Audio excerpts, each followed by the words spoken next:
आपको उन सारे सवालों के जवाब मिलने वाले हैं जिन सवालों के जवाब मिलते ही आप अपनी पढ़ाई से वो मुकाम हासिल करोगे जिसे पाना आपकी ज़िंदगी का सपना है। एक परिवार में 4 लोग रहते थे, जिसमें एक लड़का, उसकी छोटी बहन और उसके माता पिता रहते थे। इस लड़के के माता पिता ज़्यादा पढ़े लिखे नहीं थे। गरीबी के कारण उन्हें मजदूरी का काम करना पड़ता था। काफ़ी सालों से मेहनत करने के बाद अब वो शरीर से थक चुके थे। अब उनसे ज़्यादा काम नहीं हो रहा था, पर घर चलाने के लिए उन्हें मेहनत करनी ही पड़ती थी।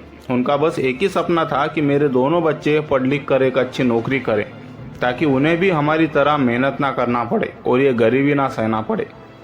अब दोनों बच्चे बड़े होते गए, उनकी पढ़ाई का खर्चा भी बढ़ने लगा। इन दोनों की पढ़ाई की जिम्मेदारी उनके पिता पर थी और वो इस जिम्मेदारी को अच्छे से निभा भी रहे थे।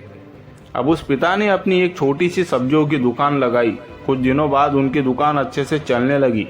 सब कुछ सही चल रहा था। अब उस लड़के का ग्रेजुएशन कंप्लीट हो गया। वो पढ़ाई में भी अच्छा था और उसकी आगे की पढ़ाई शुरू हो गई। पर अब उसके पिता की तबीयत धीरे धीरे बिगड़ती जा रही थी। वो दिन ब दिन कमज़ोर होते जा रहे थे। वो अपनी गरीबी के कारण और अपने बच्चों की पढ़ाई के खर्चे के कारण वो अपनी सेहत पर ज़्यादा ध्यान नहीं दे रहे थे।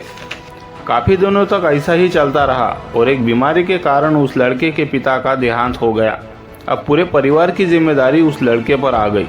आज तक कभी उस लड़के ने अपनी पढ़ाई के अलावा कोई काम किया ही नहीं था, पर आखिर वो दिन आ ही गया था जब पूरे परिवार की जिम्मेदारी उस लड़के पर थी। अब उस लड़के ने धीरे धीरे अपने पिता की सब्जियों की दुकान अच्छे से चलाना शुरू कर दिया।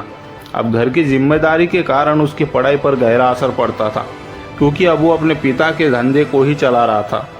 एक दिन उसे अपने पिता की डायरी मिली, जिसमें हिसाब किताब लिखा हुआ था और उन दोनों की पढ़ाई के खर्चे के बारे में भी लिखा हुआ था। वो लड़का वो डायरी पढ़ रहा था और देख रहा था कि हमारे पढ़ाई पर पिता ने आज तक कितना खर्चा किया। कुछ पन्नों को पलटने के बाद एक पन्ने पर उस पिता ने अपने सपने के बारे में लिखा था। उस पिता ने लिखा था कि गरीबी के कारण मेरे पिता मुझे ज़्यादा पढ़ा नहीं सके। मैं भी स्कूल जाना चाहता था, पढ़ना चाहता था, पर ऐसा नहीं हुआ। इसलिए मुझे काफ़ी मेहनत भरा काम करना पड़ रहा है। अपने छोटे छोटे सपनों को भी मैं आज पूरा नहीं कर पा रहा हूँ। पैसे ना होने के कारण मैं सही तरह से अपने बच्चों की परवरिश नहीं कर पा रहा हूँ। ना ही मैं खुद का एक अच्छा घर बना पाया हूँ। मैं अपने बच्चों को ऐसी ज़िंदगी नहीं जीने दूंगा। वो कभी घुट घुट कर नहीं जिएंगे। मैं उन्हें खूब पढ़ाऊंगा ताकि उन्हें अच्छी सी नौकरी मिल सके। इतना पढ़ने के बाद वो लड़का काफ़ी रोने लगा, क्योंकि आज सही में उसे उस गरीबी का एहसास होने लगा और उसके पिता उनके लिए क्या सपने देखते हैं ये जानकर उनकी नज़रों में उनके पिता के लिए और सम्मान बढ़ गया।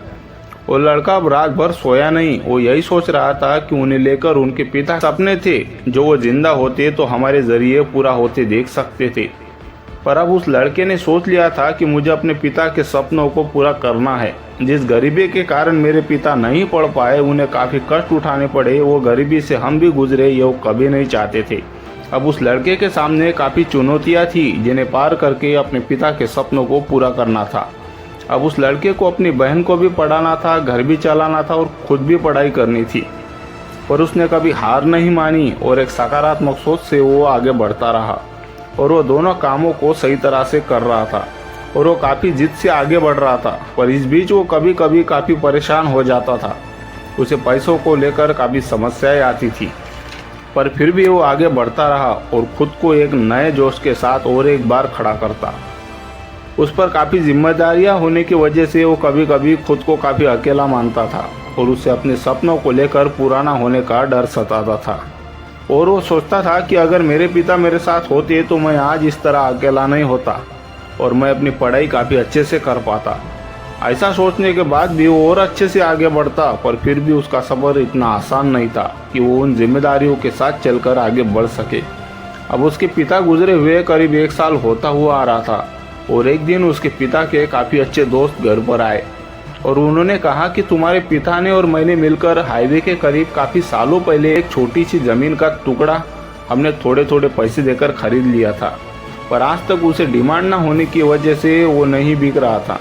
पर आज उस जगह पर कंपनी बनने वाली है जो वो ज़मीन खरीदना चाहते हैं, जिसकी कीमत आज पूरे 8 लाख है, जिसमें से मुझे आपको 4 लाख रुपए देने हैं जो मैं आपको देने आया हूँ। ये सुनकर वो काफ़ी खुश हुए और उनकी आंखों से खुशी के आंसू आने लगे। और उन्होंने कहा कि तुम्हारे पिता ने मुझसे कहा था कि अगर ये ज़मीन बिक जाए और मुझे कुछ हो जाए तो ये पैसे मेरे घर वालों के पास पहुंचाना, ताकि मेरे बच्चे अच्छे से पढ़ लिख सके और उन्हें अच्छे से नौकरी मिल जाए। ये सुनकर वो लड़का अपने पिता की अपने परिवार के प्रति जिम्मेदारियां देखकर हैरान रह गया।